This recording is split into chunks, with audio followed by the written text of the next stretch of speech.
अस्सलाम वालेकुम, welcome back to my YouTube channel stitching with Gupshup. So guys, आज हम स्टार्ट करेंगे new design, new cutting trouser की, सिंपल कटिंग बिल्कुल। तो उसमें अब मैंने सोचा कि शायद आप लोगों को मेजरमेंट के हिसाब से आपको कोई प्रॉब्लम हो, समझ ना आए कि इसकी एंची टेप के साथ हमने कैसे कटिंग करनी है। तो मैंने शलवार को एंची टेप से माप किया, वो भी ऊपर रख के। तो जितने 40 इंच लंबाई थी तो मैंने 40 इंच लंबाई नापी, और फिर मैंने इसकी चौड़ाई जो कि 19 इंच इसकी चौड़ाई थी तो उसके लिए माप किया, और 18 इंच इसका ये आसन था। तो उसके हिसाब से मैंने सोचा कि पहले मैंने बिल्कुल सादा तरीके से बताया था जिसमें एंची टेप यूज़ नहीं हुई थी। तो आज हम इसमें एंची टेप को भी यूज़ करेंगे ताकि जो लोग एंची टेप के साथ काटना चाहते हैं उनके लिए भी प्रॉब्लम ना हो। तो इसलिए अब हमने इसे स्टार्ट किया है, उसमें उसे माप कर लिया अब हम इस कपड़े के सर के ऊपर भी जो लंबाई है 40 इंच लंबाई है, तो हम 3 इंच ऊपर छोड़ेंगे और 2.5 इंच हम नीचे ट्राउज़र को पांचा फोल्ड करने के लिए छोड़ेंगे। तो उसके हिसाब से हम इसकी 40 इंच शलवार की लंबाई और उसके हिसाब से 5.5 इंच या 6 इंच हम एक्स्ट्रा रखेंगे, 3 इंच ऊपर से और 3 ही नीचे से, क्योंकि हमने पांचे को फिर फोल्ड भी करना है।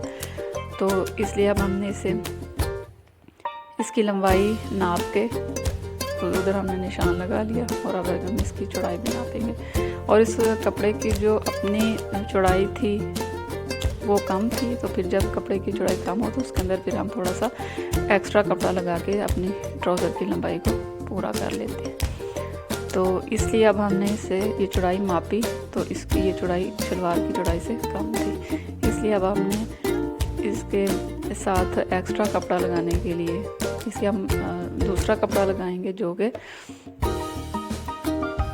इसकी लंबाई पूरी करेगा। अब हमने इसकी लंबाई को नापा और उसे डबल फोल्ड किया, कपड़े की लंबाई को नापा जितनी भी शलवार की 40 इंच लंबाई थी और 46 इंच हमने रखी, और इसे हमने डबल फोल्ड किया। डबल फोल्ड करने के बाद फिर हमने उससे जो एक्स्ट्रा पार्ट था कपड़े का वो हमने उतार दिया, फिर हमने इसे बिल्कुल सीधा किया। सबसे पहले कपड़े को प्रेस कर लेते हैं ताकि कोई भी किसी किस्म का सलवट वगैरह ना रह जाए। अब 8 इंच का हमने पांचा रखा, ये जैसे मैंने पहले बताया था कि 8 इंच का पांचा रखा, और उसके ऊपर हमने ये कट लगा दिया। ऊपर से भी हम 2 इंच जो है वो 3 इंच हमने एक्स्ट्रा जो पार्ट रखा है वो हमने फोल्ड करने के लिए, इलास्टिक के लिए। तो अब हम ये इसकी अंदर वाली सिलाई से कटिंग करेंगे। इसके साथ साथ अगर आप मेरे चैनल पर न्यू हैं तो प्लीज़ चैनल को सब्सक्राइब कीजिए, लाइक कीजिए, और इंशाल्लाह हम कोशिश करेंगे कि अच्छी वीडियोस के साथ आपके साथ हमारी मुलाकात हो, अच्छी वीडियोस बनाएं और इंतहाई आसान तरीके से बनाएं जिसमें किसी को भी कोई भी अननोन बंदा हो उसे देखने में समझने में कोई भी प्रॉब्लम ना आए। सो इसलिए इंतहाई आसान है, सो इज़ी है। अब हम और इंशाल्लाह आपको कपड़े सिलाई करने में, कटाई करने में कोई भी प्रॉब्लम नहीं आएगी।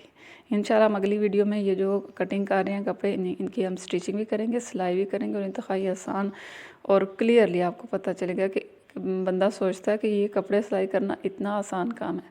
तो इसलिए इंशाल्लाह आप जो लोग नहीं करते या जिन लोगों को मुश्किल लगता है उन्हें भी आसान लगेगा। अब हमने इसमें इसकी चौड़ाई पूरी करने के लिए ट्राउज़र की, तो हमने ये इसके अंदर जो पार्ट रखना है कपड़े का जो हमारे कम है चौड़ाई, उसे हम इस तरीके से काट के डालेंगे। इससे शलवार की ट्राउज़र की जो शेप है वो भी बहुत अच्छी आएगी, और इसका जब हम उसमें इलास्टिक डालेंगे तो उसकी फिनिशिंग भी बहुत प्यारी आएगी। ऐसे जब हम इसमें कपड़ा डालते हैं तो इसकी ट्राउज़र की शेप, कटिंग, स्टिचिंग में बहुत खूबसूरती आती है, फिनिशिंग आती है, और उसकी शेप भी बहुत अच्छी बनती है।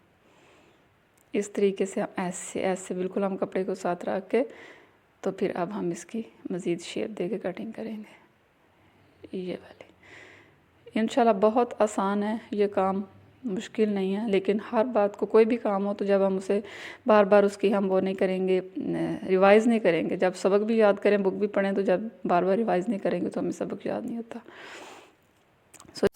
सो गाइस, हमारी कटिंग होगी कंप्लीट।